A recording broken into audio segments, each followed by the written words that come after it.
Martha? Martha? Oh, so we're live now on YouTube? Sorry to interrupt. In 30 seconds. Okay. All right. Yeah, but no, you can. It's got it. But it's still going live and okay.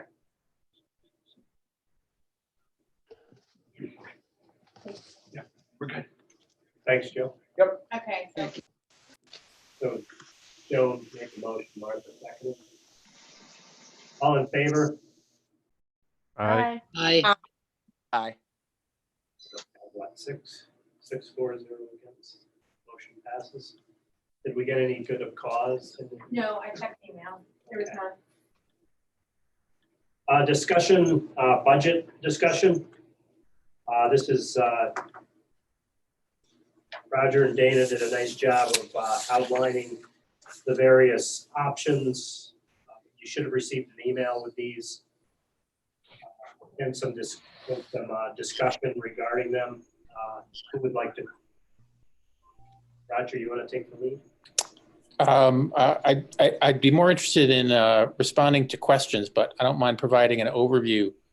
What we're responding to now is the uncertainty, and with that uncertainty, there's only one real aspect of revenue that the board has control over, and that's the tax levy. So what Dana and I have shared with you is the tax cap because of the construction costs for next year. The tax cap is over 6%, and that's just the way the formula works when you have these additional these additional construction costs. So I know you're familiar with that. We've been talking about that at our board meetings for a while. And so the question now that will come before the board is, in this time of uncertainty, how do you want to respond to the tax levy question? So we've outlined for you some potential options, and I know we shared those with you via email, and they're for your consideration and for your discussion. One option is to remain at the recommendation that we made about a month ago before we knew about this state level uncertainty, which was 4.98%. Another one was to go up close to the tax cap, and that would be, it's not at the tax cap, but it's near 6.02%. And then there are others for you to consider that are below those options. We also tried to share with you in a snapshot what the implications would be for those options. Dana, do you want to add anything as a introduction or a summary of that? No, only the fact that looking at, obviously the tax levy, the 6.021, if you notice with the options too, the first two options go with the same budget, just a different tax levy. And really, as Roger said, that is indicative of the uncertainty going forward. Right now, the budget has in it from state aid a reduction of $150,000 that is offset by the stimulus money that the federal government is giving New York State, and that is what is entitled or what we are projected to get. So really, it's the only reason it's a flat state aid from the governor is because of the federal money, which most likely will not be around in a year. Hence, looking at a possibility, because we can this year, of going up to, I think the number actually is 6.15%. Also looking at the concern that next year, if things play out the way they could, we could see potentially a zero increase when it comes to tax levy. If pricing, oil right now, U.S. oil is trading below zero, which if that lasts any length of time, our consumer price index for this next year could be zero or a negative, which means we will have a negative growth factor next year, and trying to anticipate the unknown in the year. So that's about, the extent of what we know. And some of it's not what we know, but what we are worrying about. And so I think this is a good opportunity to open up the floor to board members who want to discuss what some of these possibilities are, talk about the different options or ask questions, however you want to go from here. Is wait and see an option? Well, absolutely. So the wait and see option, it's not going to change these options, right? What it's going to do, it's going to allow you to know more when you vote on the budget. So what I'm anticipating is that next meeting, the board's going to need to vote on our budget. That even though we were planning to vote this meeting, and I'm sure you saw later on, I recommended tabling the decision. The board could choose to approve a budget tonight. It would be a normal thing to do, but I did recommend to table it. And the reason why is we are going to know a little bit more after April 30th. And that, if you've been following the way New York State is responding with the state budget to the uncertain revenue that they've got, they're going to make a recommendation on April 3rd, 3 times throughout this fiscal year. The fiscal year already started. It started on April 1st, the state fiscal year. And they're going to recommend whether, as Dana was pointing out, whether some of the support from the federal government has come in. And if it hasn't, they're probably going to be recommending, and you've probably seen some of this coming on the daily press briefings, cuts to state funding, including education, in the double digits. So it's hard to know, what's actually going to happen, but we will hear something. We anticipate on April 30th. That's what they've said. So the board vote on May 5th would be more likely to know what was said on April 30th, and that would give us just a little bit more to go on. That's the wait and see option. But you'll still probably need to decide at that point on these, what we're looking at here. So what we put together for you here was something that you could think about, talk about, and then decide whether to vote on tonight, May 5th, or if the election is postponed even farther down the road, it could even be a little later than that.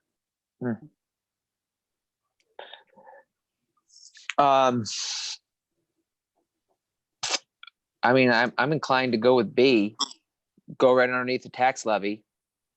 I mean, we have to raise as much cash as we can, and I still think we might have to take some look at a combination of option 2 and option 3.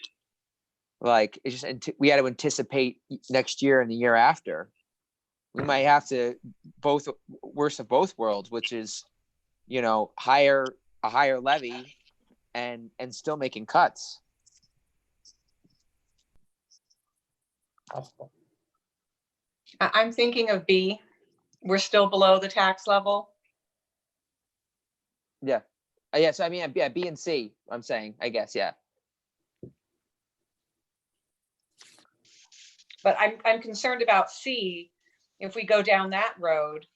No, I'm saying we have to have the levy as high as we can underneath the tax cap. And is there anywhere else we can cut? Right.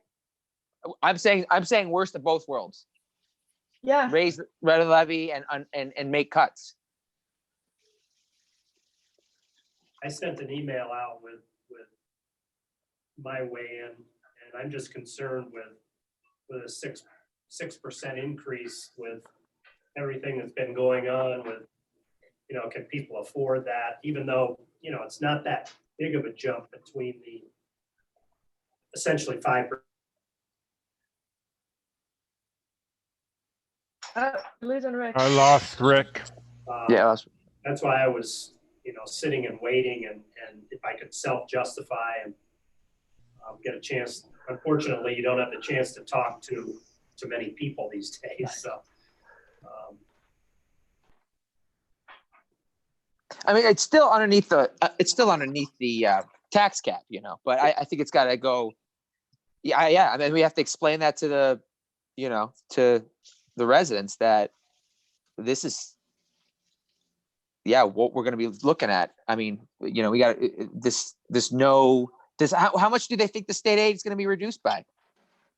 We've heard everything from, and I want to caution you against going with this. This is not, I don't know where it's going. Yeah, Numbers that come out at the press briefings are, 20%, 50%. They're Yeah. big numbers.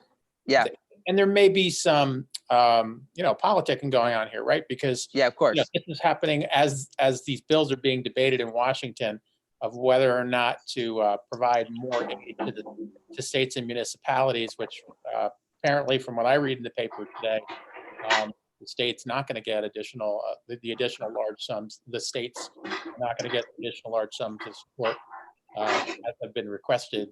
But then there's discussion about the next version of the federal of federal support.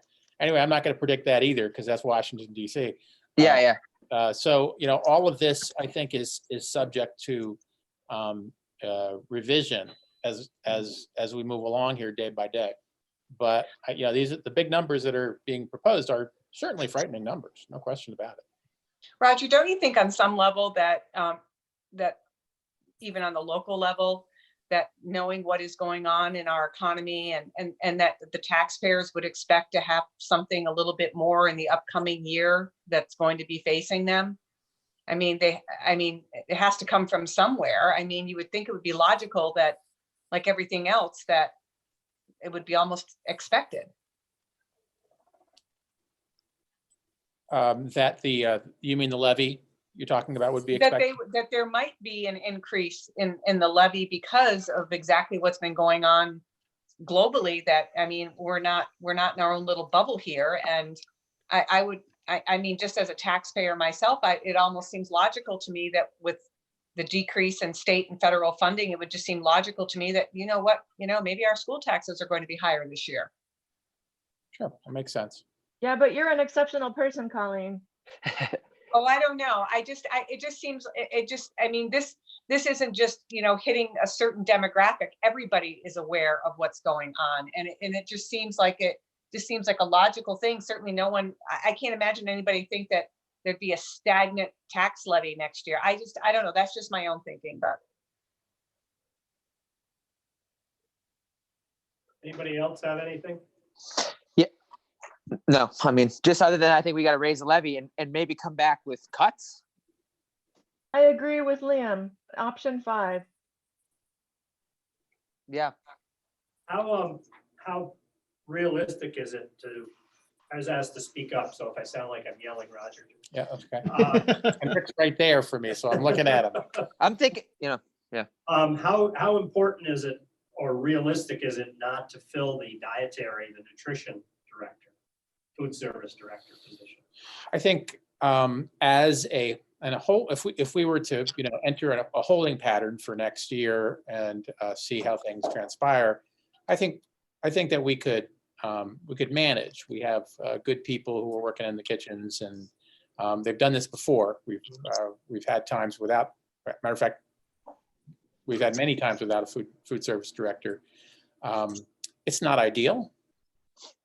There's certainly more work to be done if you don't have a food service director. And there's also some elements of what we asked of our food service director, especially the planning of menus and the shift away from processed to more natural, farm school and all that kind of good stuff. It's less likely to happen because that was that person's responsibility. Oh, wow. Okay. But is this something that we think we could manage, to stay about where we've been, since earlier this winter, and to maintain? I think Dana and I have talked about this. We've already talked about how those responsibilities could be shared. Could we maintain where we are? We think we could maintain where we are for a while.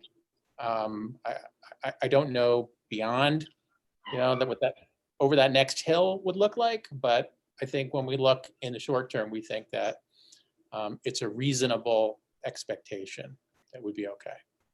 And the teacher, the elementary school teacher, we had 2 kindergarten teachers this year, correct? No, we've had 3. Oh, I thought. So, one was- well, and actually, you're right too, because we had 3, and then just recently, really just this couple weeks ago, one of our kindergarten teachers went on maternity leave.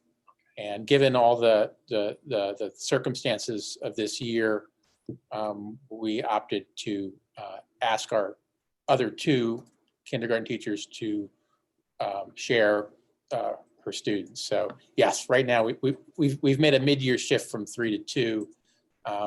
It works right now with the circumstances. In that class, it goes up to the 1st grade. Yeah, and there's,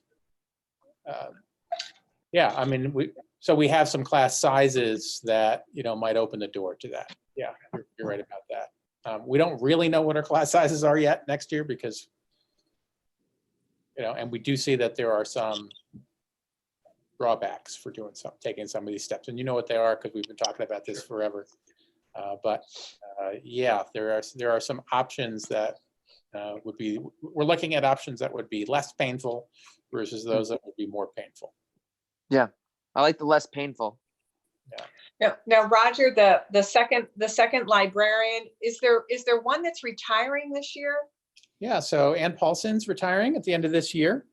Okay. And, our plan has always been to replace her because it was a big step we took to go from with our last huge recession had brought us down to 1 librarian in the district. And that was really felt by students and teachers alike.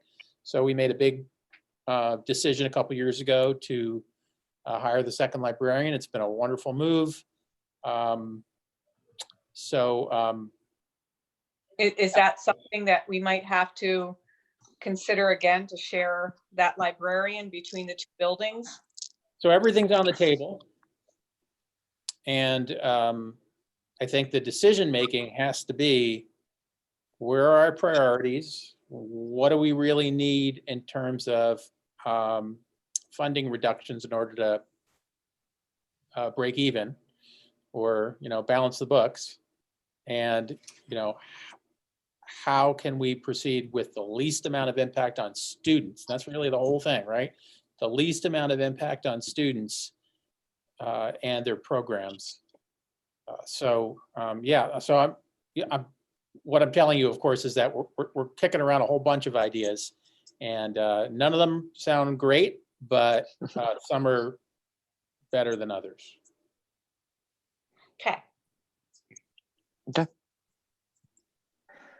I just feel confident that we're doing the right thing and increasing the tax portion and making cuts so that it hurts on both ends. I think it has to be fair.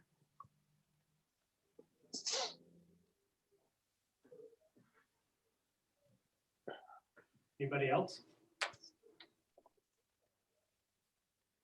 If not, please mull that over between now and our next meeting. And if anybody would like any more information, please feel free to reach out.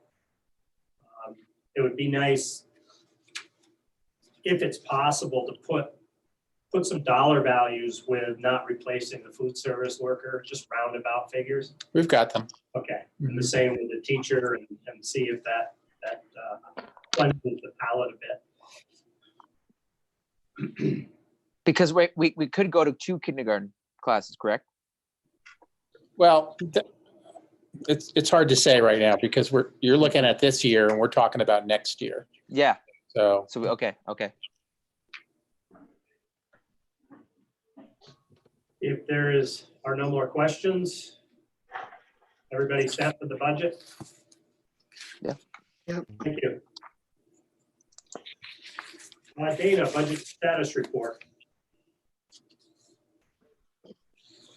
Can everyone see the spreadsheet? Yes. Yes. So if you look at it, I'll keep it, pretty straightforward. It's hasn't changed much from the last few months. We're on target in terms of our revenue as last year. We're about 94% in. We've received our money from the county that came in about April 1st.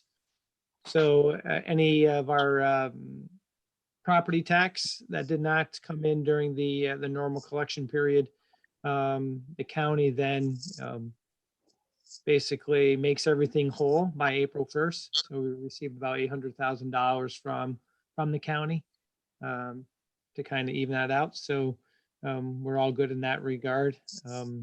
So we're looking pretty good. You'll see that the use of money, $147,000 there.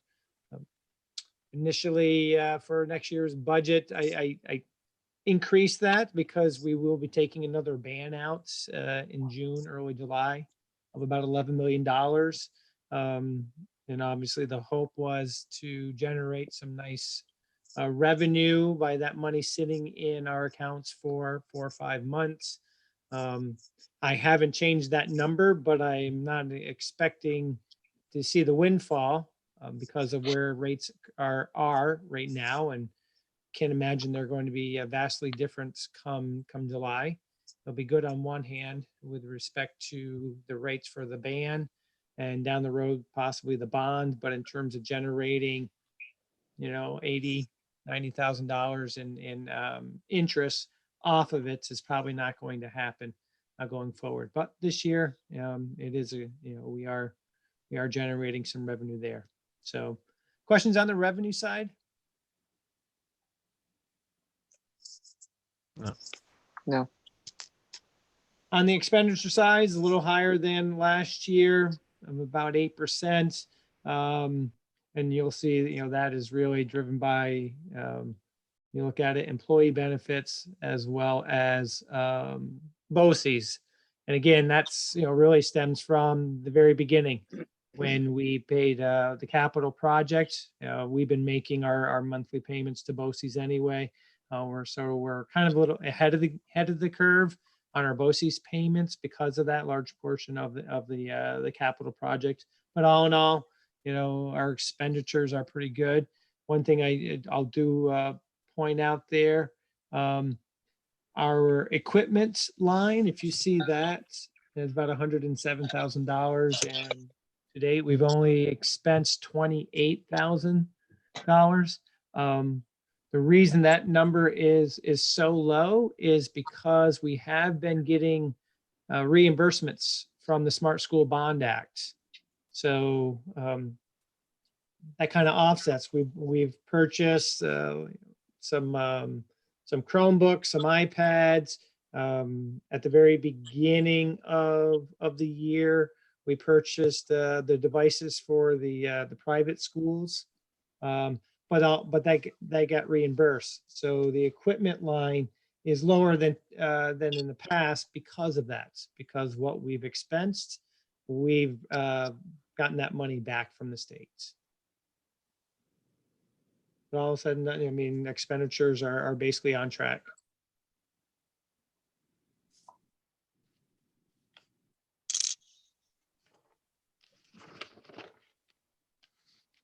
Any questions on the expense side? Thank you, Dana. Thank you. Thanks, Dana. If not, Dana, you want to go right into treasurer's report? Absolutely. Pretty much the same story as previous month. You'll see our total balance about 15 million. You're looking at our ending cash balance of about $14 million there. That's been pretty steady. 13 million in our cash sweep accounts. Again, we've we've brought in almost all of our revenue at this point, haven't expensed it all. So we're sitting at a nice little surplus when it comes to that, and it sits in the cash sweep accounts. But this has kind of been the trend anyway for most of the year, particularly after the tax collection period ended. And usually, these will balance out as expenses come in. One thing that obviously I think we'll see because of the close is we're not having some of those additional expenses that we would typically have, sports trips, things like that, field trips, going out of the area.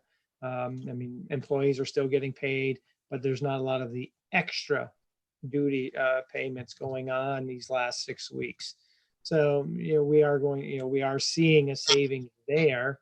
And it's reflective of the treasury report and the fact that if you look at it in terms of outstanding checks, it's pretty small. We only have about $16,000 in outstanding checks.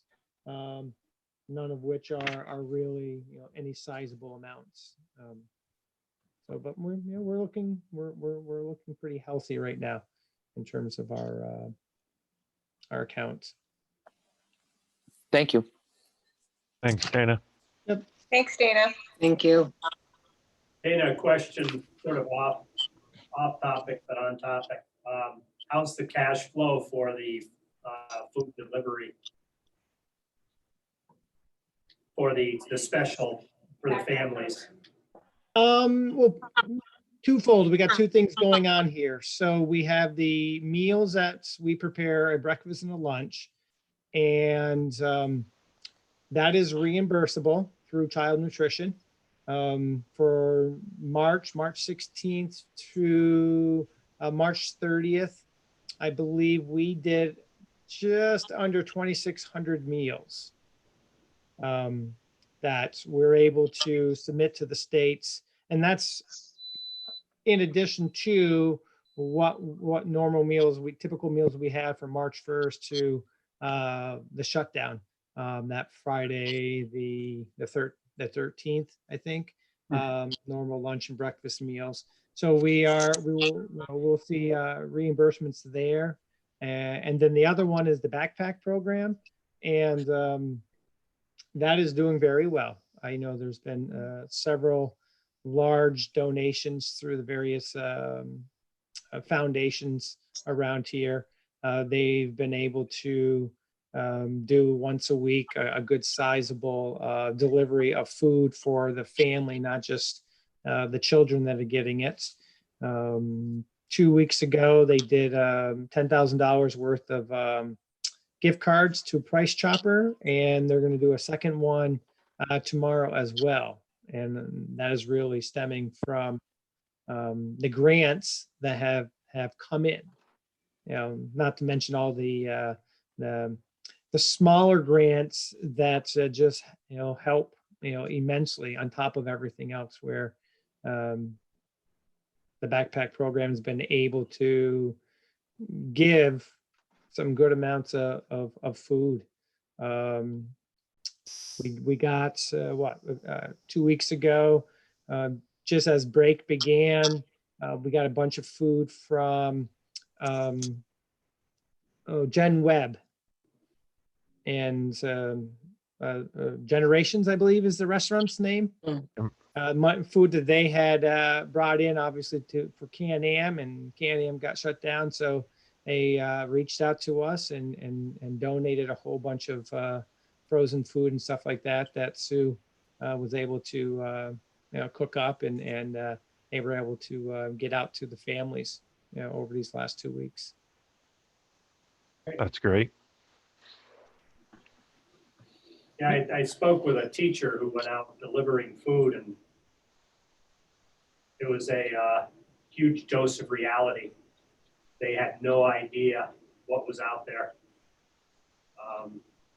And they said it's very appalling in some of the conditions that they were faced with when delivering some of this food. So it's, a bright side, so to speak, I guess. Yeah. We have people who are dropping off things here every day. Mhm. I've got a bag of gift cards sitting on my desk that were dropped off yesterday, and I believe some more came in today. We just have an incredibly generous community, and we can all be grateful for that. Mhm. I have a question. Would it be too much in the weeds if I asked to go with the food delivery route one day and just be a helper? Or would that be too much in the weeds? Yeah, we have been actually trying to limit, because we have staff members who are chomping at the bit, and it's part of their job. And B, there is another element to this that of course, we all practice, the right, hand washing and face mask wearing practices, but we sort of made a decision earlier that we would be on more solid grounds if we kept to our employed staff primarily first, as long as we could. And Makes sense. we've been able to do that again because we have so many people who have been stepping forward. Okay, Your offer. Any other questions for Dana? Not superintendent's report? Okay, I thought I would talk about two things today. I think our last meeting was before the state budget came through, so I just want to give you a quick overview. By now, this might be old news. And then I want to talk about the remote instruction changes that have occurred since March 13th, when we were still in school. We've had a few of those. So, first, the state budget. When that was decided right around April 1st, we learned that total school aid that came in for us and for everyone was pretty flat. Overall, there was a $96 million increase as opposed to like a, hundreds of millions or billion-dollar increase. So it was a very flat budget. Foundation aid was essentially frozen at the same level. And so when you look at our allocation for next year, it doesn't look terribly different than what we projected.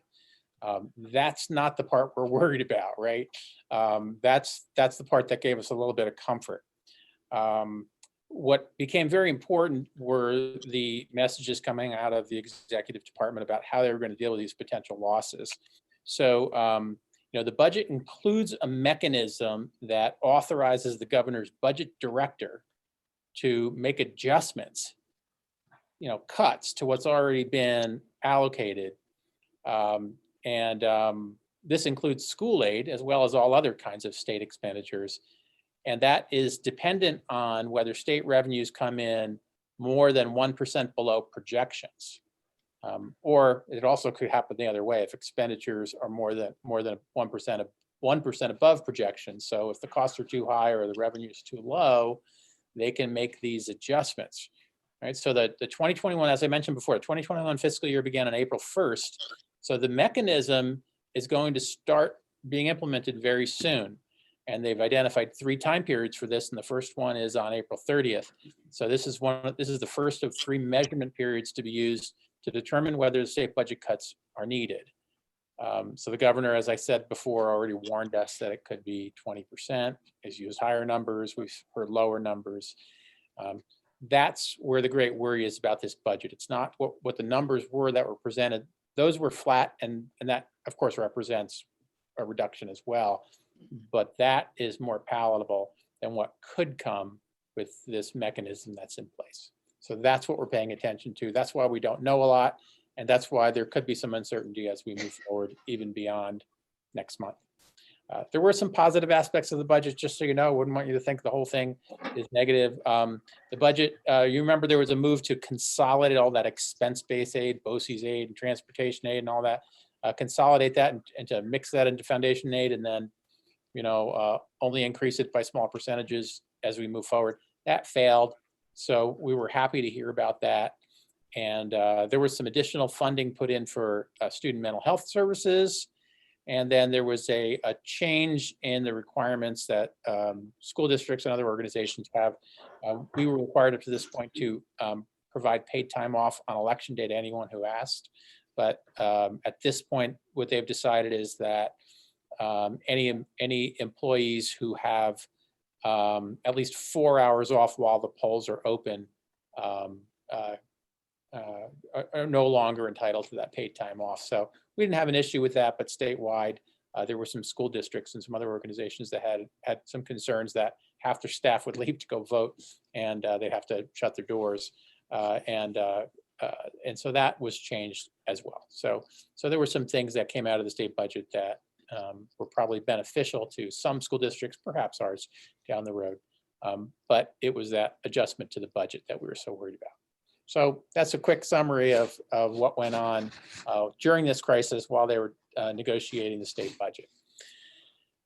In terms of remote instruction, so we really have had 3 time periods here in which we've had to plan and adjust our remote instructional practices. So you think about that time period, it was really the first half of March, we started to hear that there were some steps that were coming down that we may have to take, closing doors temporarily.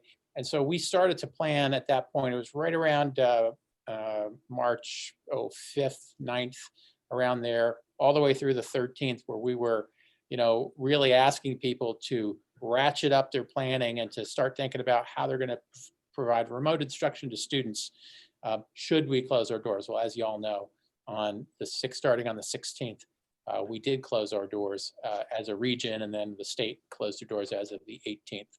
And we've been closed ever since, at least for in-person instruction.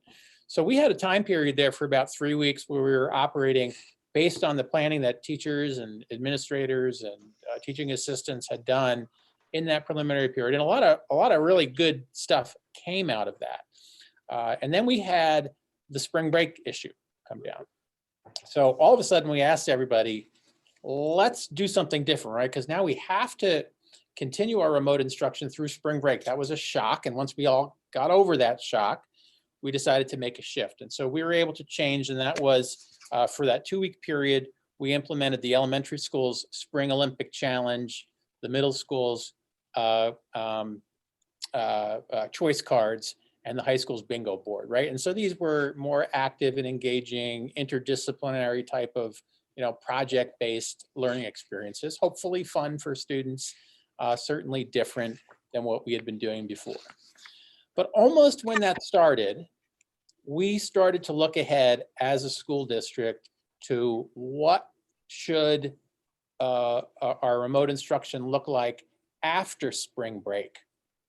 And at that point, we weren't 100% sure that we would be needing it. But as the days moved on, we knew that we were going to be continuing this closure after spring break. So we received a lot of feedback from teachers, a lot of feedback from students and families, and we made some adjustments. And I wanted to share that with you because that's been going on now.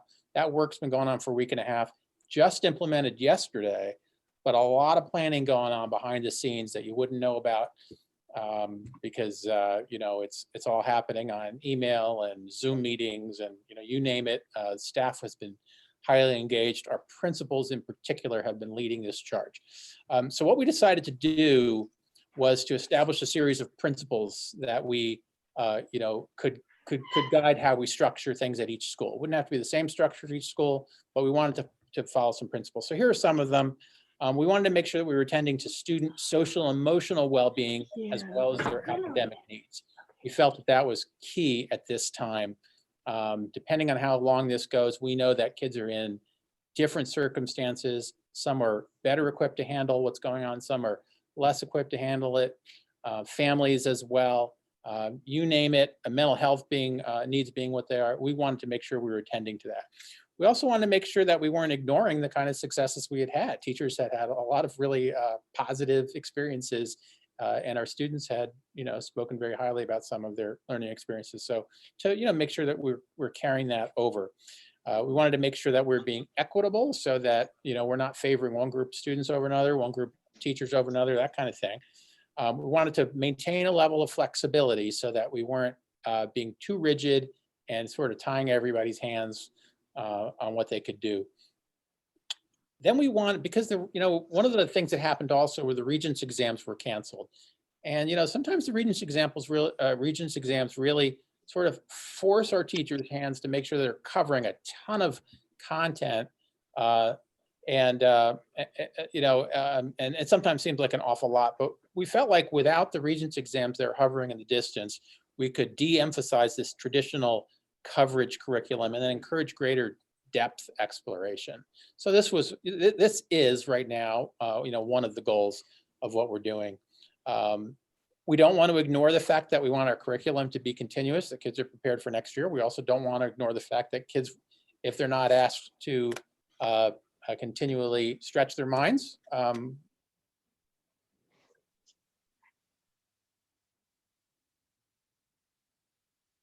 We also talked about the live versus the, we'll call it not live, instruction. And that's typically referred to as synchronous or asynchronous. Synchronous meaning, it's happening right, just like we're doing right now. We're in a synchronous meeting. And asynchronous being things that could be done electronically or online, doesn't have to be, but they can be done on an individual's own schedule. So we talked about all of those kinds of things while considering the needs of kids, including kids with IEPs. So we're talking about a lot of considerations.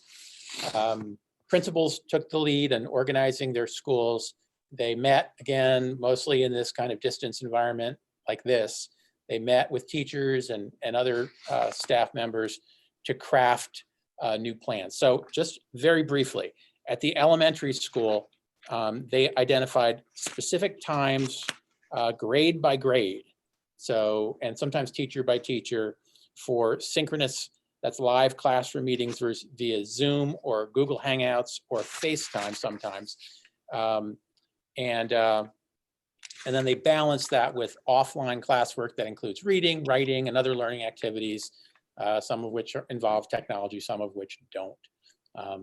And they also included special subject teachers, RTI support, and special education support, and all those plans. So they really kind of reshape what they're doing at the elementary school to tighten it up, but also to make sure that it's limited. It doesn't require a 24-hour day online. It doesn't bury kids and bury families, and yet continues to keep kids learning. So that's the elementary school. At the middle school, they developed their own schedule, and that translated into approximately 1 or 2 live classes each day, approximately 3 hours of additional work planned per subject per week. And then in addition, they're asking every student to be reading for at least 20 minutes a day and participating in physical activity at least every day. Students are also connected with teachers for online office hour support. And again, they're balancing these traditional subjects with these special subjects. And then at the high school level, they're just a little bit more specific. So the high school took their regular schedule, periods 1, 2, 3, 4, 5, 6, 7, 8, 9, and then put those into a more limited schedule that they're using online. So each class meets once live each week based on the period by period schedule that kids were living with all the way up to March 13th. And then each class is trying to limit time required per week to 3 hours, keeping due dates not at midnight on Sunday, but during the week. Trying to keep this more reasonable so that, again, we're not overtaxing the online world in this 24-hour cycle.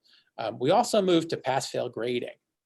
And this was a big discussion. This was a big shift. And this is really one of those moves we made, which we think is in the best interest of students and their well-being right now.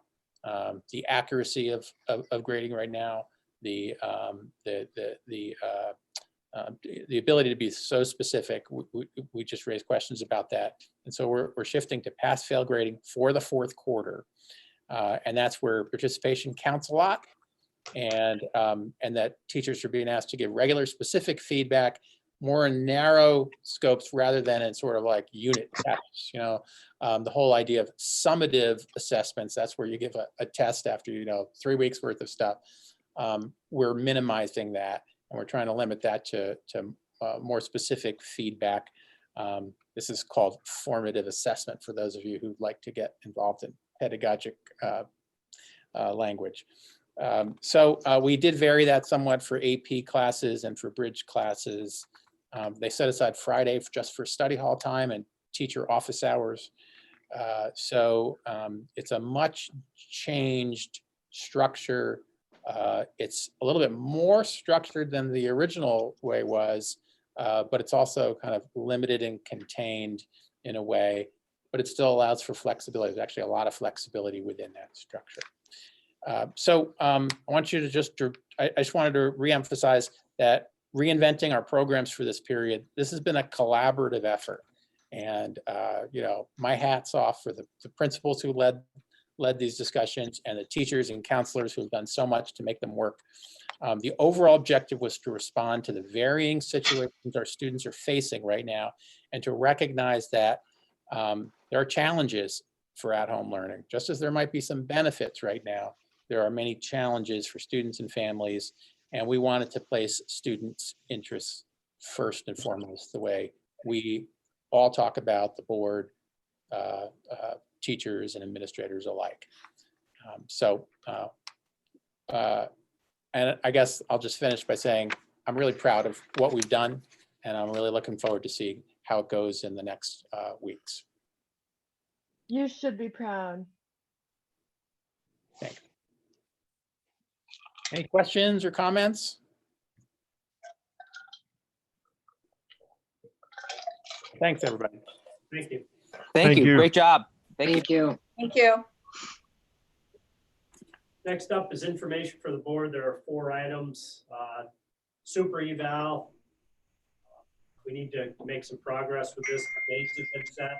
So I can add in there that it's now available to board members. In other words, there's steps for me and there's steps for you. I've managed to get through the steps, so the door has now opened. The electronic door is open to board members. So the superintendent self-eval is due on May 1st. Our very efficient superintendent has finished that portion. So that's what he was referring to. It's open for us now. We have till the end of May to complete our section. Please don't wait to the 30th to get started on it. If you remember from last year, it is rather labor intensive and thought provoking. So start early and finish early if you can. And then basically we go through June and we'll do a sign off at the end of June. The next up is we have 2 files in the executive content. One is the commemorative plaque. Please look that over if you haven't already. You'll notice that there's more than just the current board members' names on there. There's members from the previous board that actually did quite a bit of work on the capital project.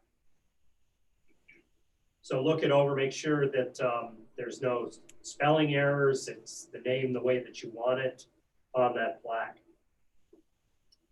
Also, the elementary school sign information is on there. And there's accompanying pictures. And then the tentative BOCES board, BOCES budget, I'm sorry. Last meeting in the information for the board was the administrative budget. So you got your initial look at that, and the BOCES board did pass that. And so that the administrative budget has not changed. So we'll be voting on that later. Are there any questions on any of these items? No. I just add a comment to the please. elementary school sign. Yeah. That does represent a change order that the board will need to act on. So you're going to want to be familiar with that, so that when the time comes, I assume next meeting. Where was that sign going? So right where the current sign is, the current sign is the one where the letters are hand entered, and they're it's got some of the yellow color that we all love so much. And this one is in stone, and it's an electronic signboard. The shift is really from non-electronic to electronic. The original plan had it in as electronic. Then we said no electronics for any signs. And then as the conversations went on, and this conversation was a long time ago, we did, bend in terms of the elementary sign could be electronic as long as the middle high school sign would try and retain the village desire for fewer, the lesser lighting and the lesser electronics on Main Street. However, that didn't get into the project by then, so this is now an addition. And it's, as with all of our additions, always a little bit more than you think. Remember, all these change orders all get included in the amount that towards the maximum, which we're still, we're still under that maximum by, 1.1 million, I think, if I remember what's on that capital project spreadsheet. Not to say that we're trying to fill that up, but we did account for a lot of these changes, I guess is my point. Still, any kind of change orders that exceed $30,000, those are board votes. And so the board would need to either vote to approve or reject. And we accept your infinite wisdom, whichever way you go on that. Is this sign a little larger than the one current one? It's about almost 8 feet tall. It's probably a little bit larger. Okay. Mhm. Does it Yeah, go ahead defrost and ask itself? about the stone. What was that? I said, go ahead and ask about the stone. I know you're dying to. Oh,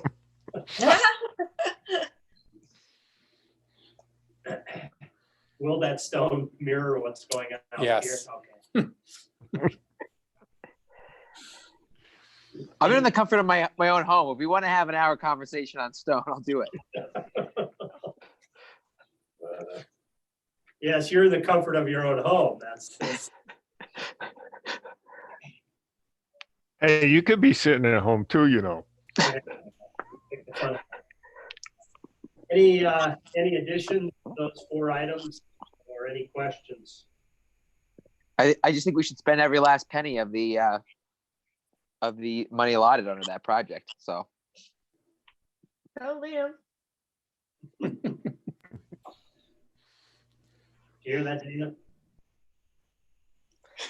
I have to say, I was so surprised to see that price tag. I wanted to call Chris Erickson and ask him how much the big slide sign costs, because that's the most beautiful sign in town right now. Yeah, the public projects are have to meet certain standards that private projects don't have to, and a lot of times that's reflected in the higher costs, and that's true even when we make a decision to to take something out of our existing budget and to pay somebody to do it. We actually don't have to meet the same standards as we do for these larger capital projects. So Dana, do you have a sense of what some of those are that increase those costs? I'm sorry, I didn't mean to put you on the spot, but I'm thinking about the prevailing wage requirement. That's Right. a big one. That's probably. Yeah, they got to submit that, and I'm trying to think what other requirements. So just typically on a construction job, laborers make $14 to $15 an hour. But if they're on a prevailing wage job, it's 35 to 40. Yeah. So that really does. yeah, change- double the labor cost. There you go. Yeah.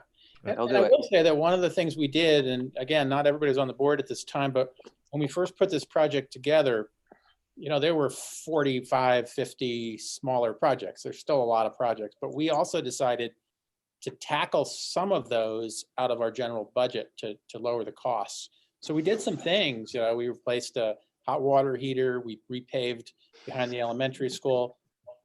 We took those off of the capital project and did them out of general fund money that we could afford by scraping by at the end of the school year. So we did sort of address some of what you're talking about, Martha, earlier when we could. But once we hit the capital project, those costs are pretty much built in, and it does reflect a higher price tag. Any further discussion?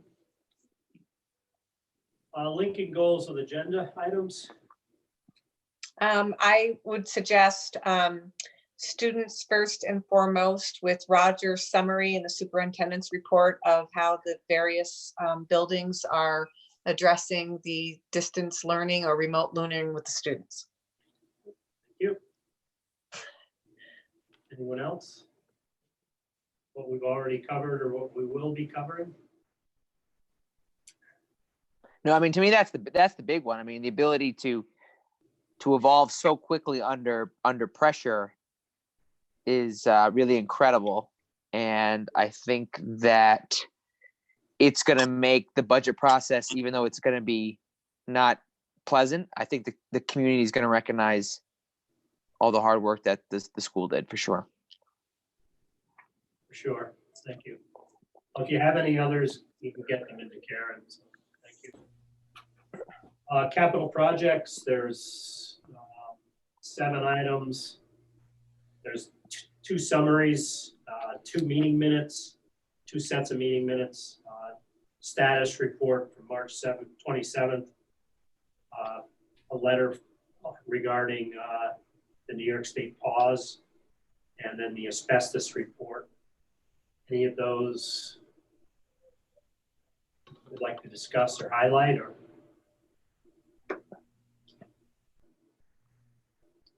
If not, Dana, do you want to mention just some of the excitement around here with some of the projects that at least Sure, we have new stairs along the admin building. That's exciting. See that if you haven't been to the school in the last few days. It's amazing. I mean, it's very amazing how quickly all the available parking spots have been taken up in the back of the middle high building with the shutdown. In terms of the vestibule being built, the auditorium being stripped, heating still going in. As we were talking about in the admin meeting this morning, one of the brights to this closure is they've been our workers have been able to get into the building well in advance, and from my perspective, that hopefully leads to the project being done on time, if not early, which then hopefully allows us to get the building aid that is budgeted in next year's budgets that currently is not allocated to us. But if we get our project done and the bond in place, then we should see that $300,000+ of building aid, as long as everything is in by December 1st. we got new windows also. Elementary school has a number of new windows in, and the middle and high school on the 1975 wing, you'll see, you can notice them because they're a different color on the outside. You'll see the new windows there. And if you've ever been in the chorus room or the band room on a windy day in the winter, you'll understand why those windows are really important. There's an excavator parked at the front door of the elementary school too. Yes. So they're gonna, because of the extended closure to May 15th, they're gonna get through another stage of rebuilding the entrance. They're not gonna finish it, but they're gonna get, they believe right now by May 15th, they can get through a preliminary stage so that when they're ready to go again, they can finish the job. And they'll be finishing it sooner than they had originally planned. Yeah, that's what that excavator's there for. that's probably prompted the most discussion in the community that I've heard. Well, that and the roof, right? In the roof? Yeah, I mean, the roof, they're all over the roof. 10 people on the roof yesterday and today? At least. Is that an exception to pause? Is that how else is happening? I didn't read the. Yes, it is. Yeah. It is. Okay. Mm-hmm. All right, any other questions on the capital project? There are no change orders as of this meeting. Meeting minutes, that's under consent, as are the first 2 items on the personnel items, terms of and the medical leave. Now on to other action items. Teacher Appreciation Week proclamation. Couldn't come in a better time, more appropriate time to thank our teachers and appreciate them. The recommended action is the superintendent to approve the proclamation recognizing Teacher Appreciation Week, May 4th through the 8th, 2020, as per the attached. Would you like me to read the attached? No. I was just about to say it would be nice, but I heard somebody say no. I just thought, well, we're reading it. But I do have to ask though, what May 4th through the 8th, I mean, we already know right now that the teachers won't be in the buildings. Should we wait until a date where we hope maybe they will be in the buildings? Well, we always recognize the I see. Okay. Appreciation Week, which is celebrated the 4th through the 8th. Okay. Yeah, sponsored by, it's the National PTA has Okay. chosen that week. Okay. They're working, that's for sure. That's for sure. So, Yeah. may I have a motion to accept the proclamation? I'll make Yeah. that motion. Yes. Second, Yes. That Colleen. Colleen? Yep. I watched for the yellow box to light up. All in favor? Aye. Aye. Yeah, are we voting on board docs? I have my board docs up. No. No, okay. Aye. I finally have all the technology. Okay, aye. Wow, Liam. Are there any against?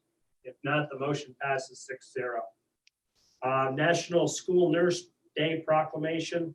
Recommended action, approve the proclamation recognizing National School Nurse Day on May 6th, 2020, as per the attached proclamation. Do I have a motion to accept the proclamation?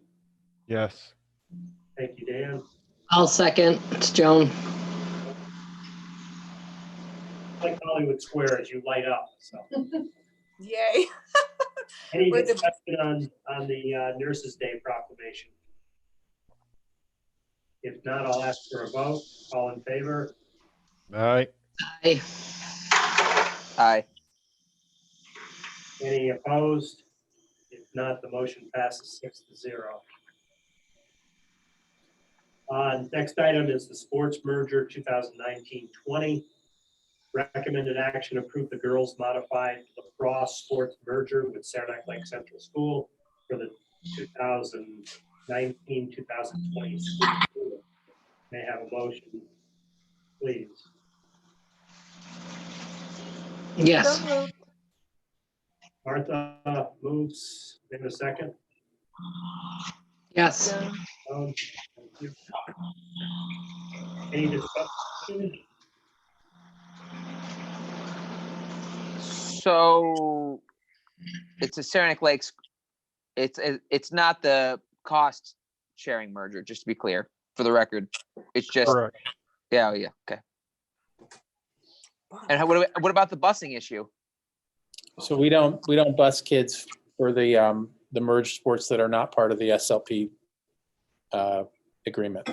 Okay, So that's the transportation's part of that. Their families need to provide that. okay.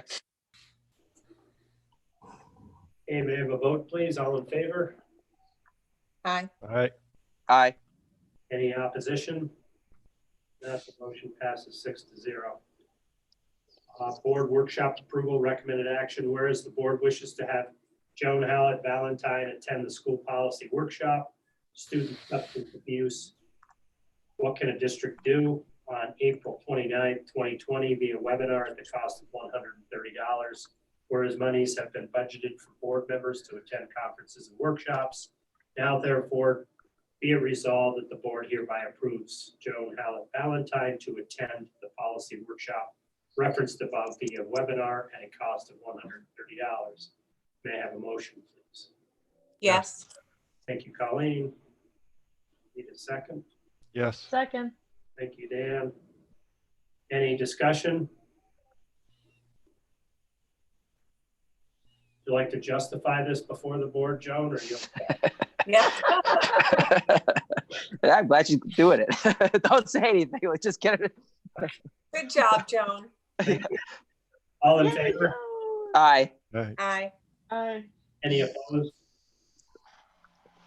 4-0 against, motion passes. Look forward to the report on that. I will prepare a PowerPoint. I can help you. Next item we have decided to table, that's the budget vote. F is the BOCES, the Board of Cooperative Education Services Administration budget. Rick, can, on the budget tabling, just a question on those of us that are supposedly running again this year, getting our petitions in with signatures, without signatures. How's that work? We received very little guidance on that. Yeah, there's no guidance yet. You just go door to door. So Karen, the usual requirement's 30 days. They have to turn it in 30 days. So 30 days before June 1st would be, I don't know, May 1st, right? So there might be a day off there, but but we still don't know where the vote is. It could be June 12th for all we know, right? We don't know. We don't know beyond that. I would shoot for May 1st. They've talked about a variety of different things though, about what they might do. Extend you for a year and then you have to all rerun next year. Yeah, but that's not for sure either. No. Yeah. There was some discussion on this topic at the BOCES board meeting, because of course you have BOCES board members who are also running for their local school board, and what one person was doing was mailing a petition to each person, having them sign it and send it back. And he said it's a lot of paper, but you know, you're getting the required amount of signatures, so without going door to door. But that's one way. Okay. Any other questions on voting?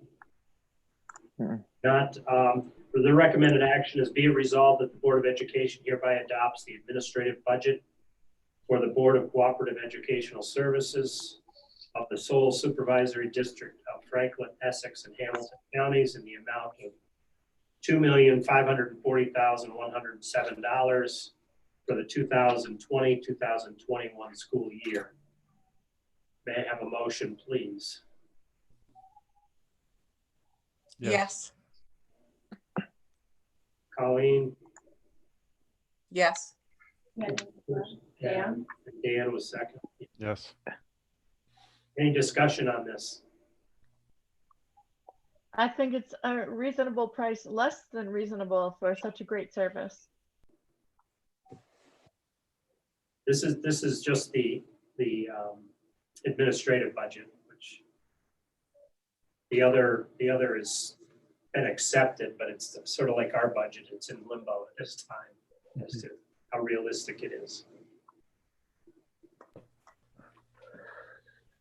Okay, I'll call for a vote. All in favor? Aye. Aye. Aye. Any opposed? None. The motion passes 6-0. Resolution for election of the Board of Cooperative Education Services, Board of Education. Be it resolved, the Board of Education cast its votes in the annual election for members of the Franklin Essex Hamilton Board of Cooperative Education Services for the person or persons indicated on the attached ballot. May I have a motion, please? Yes. Yes. Colleen, second by Liam. There are actually 3 positions open and only 2 people running at this point. Chattagay is trying to get somebody to run. Jason Brockway for Salmon River and Don Whitmore from Tupper Lake are both running again. That's who you're voting on. Any questions, comments? If not, I'll call for a vote. All in favor? Aye. Aye. Opposed? Motion passes 6-0. Special education. Clarification. Yes. Are they voting yes on both of these openings? Yes. Yes.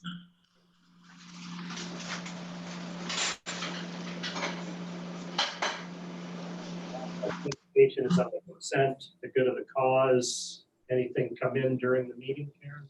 I don't believe so. That will go into the adjournment phase. Next meetings, we're scheduled to meet in Wilmington for a regular meeting and a budget hearing. That obviously will be postponed. I would expect that we would have a regular meeting on that date, correct? So we'll probably be in this same format on May 5th. I think that's pretty much a guarantee. And May 12th would be the budget hearing here, which obviously is postponed.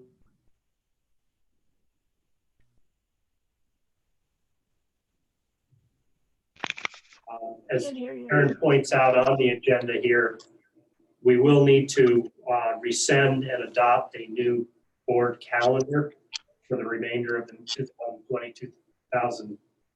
2019-20 school year. There was a couple of proposals floating around. I thought it best that we wait and see that we just vote on that once rather than rescind and vote over and over again. So. I have a question. Yes, please. Forgive me. Absent the dog and pony show that you're usually able to do, for example, present the budget to the Rotary Club and to other service groups and any other groups, how are we going to get the word out before the vote is actually scheduled and begin persuading people to vote our way? It's a great question. I'd love to help with that. Yeah, I think it's one of those, I hate to say it again, but wait and see. What's our time period between opening things up and the vote? You know, can we get out there to, you know, with social distancing and present that? It's always nice to present it to our teachers and our faculty, staff, because a lot of them are voting members of the community. So, yeah, we'll have to come up with some creative ways or plagiarize some creative ways that are out there. Now, Martha, on a normal year, we do, legally, we have to do 4 publications in the newspaper. Okay. April 17th would have been, if we had a June 1st, April 17th would have been the first of the 4. So we do have 4 of those legal notifications. We send out a budget newsletter to every household, as well as 7 days before the budget. We send basically a postcard that highlights the information in the budgets, revenue, expenses, but it's just a postcard size mailing. So that's stuff that's done every year as well. Thank you so much for explaining. I didn't know that. And we may have to tweak that a little bit, just adding maybe a letter in there that has more explanation in it for folks. And as Roger's pointed out on several occasions, we never see that type of publicity for most any other municipality budgets. It's just, here's what it is. Board votes on it, and that's what's passed. So again, we're unique in that our constituents get to vote on our budget. Anything else on the budget or meetings? So May 5th will be our next regularly scheduled meeting. Old agenda items you see in front of you there. Any new agenda items?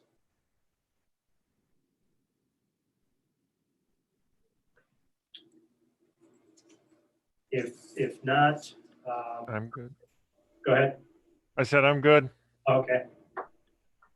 So adjournment of the meeting, recommended action, motion to adjourn the meeting, regular meeting of Lake Placid Central School will be over. We're called to adjourn, sorry, I'll make that motion. to adjourn, please. Yes. What's that? Yeah. Yes. Yes, yes. Who, can I get, who think it put was- the motion I for? think Liam was first. Liam was? Okay. And then Dan maybe was second? Yes. Yes. Dan was second. All in favor? Hi. Aye. Aye. Anybody opposed? Motion passes 6-0. Thank you very much, everyone. And Thanks, everyone. Thank you. Bye. Thank you. Have a Safe good ride. night, Stay everyone. safe and healthy. Bye, Stay well. everybody. Goodbye, Everybody. friends. Night. Are we gonna talk? Should we keep Dan on?